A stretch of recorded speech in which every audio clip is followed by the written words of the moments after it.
This house of cards is miles away from the intricacies of Washington, D.C. politics, both in distance and in essence. It's an installation of Ukrainian refugee artist Serg Zakharov, who was held captive in his native region of Donbas in now occupied East Ukraine for his controversial urban artworks which satirized Russian-backed militant leaders. After he was released, he was forced to flee his hometown Donetsk. The Ukrainian version of the House of Cards represents the so-called leaders of the so-called separatist republics in eastern Ukraine. То есть моментально и он рухнет.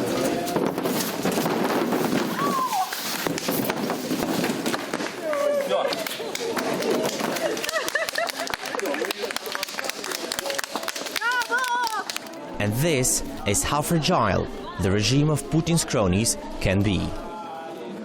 This installation is part of the third Eastern Partnership Culture Congress, which took place in Lviv last weekend. The organizers brought the Congress to Lviv and Ukraine in general for the first time.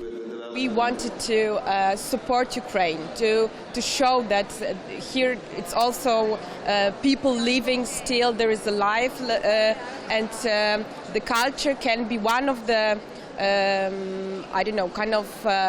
elements of making peace, of dialogue. The first two editions of the Congress took place in Poland, and with the third one, the organizers decided to open the borders for culture.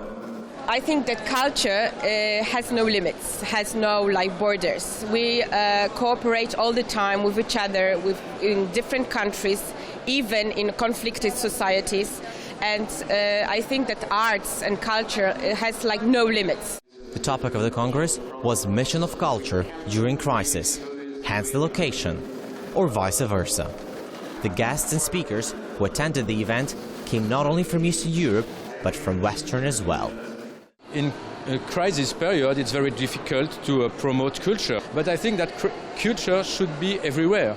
And even on the eastern part of Ukraine, on the front line, it's important for me to give some cultural access to this population and even to its soldiers. The Congress lasted 3 days and consisted of various panel discussions, presentations and speeches. One of such panel discussions was provocative art.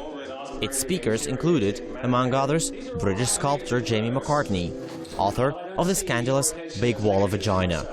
Jamie gave us an exclusive interview, which we will show you separately. Some of the artists, like Serg Zakharov, brought their art along. The mayor of Lviv, who attended the opening part, believes investments into culture should not be suspended during the times of crisis. Had we been investing into the culture, we wouldn't have had this tragedy, which we currently have in our country. Therefore, investments into culture, investments into education, it's the basis on which we can build a country properly. All of the participants and speakers we talked to believe that culture should play an important role in modern society, even a society in crisis or at war. And congresses like this are meant to bring together intellectuals and artists to find the real mission of culture during crisis. This is Volodymyr Sulban Oris Malkut reporting from Lviv for Ukraine Today.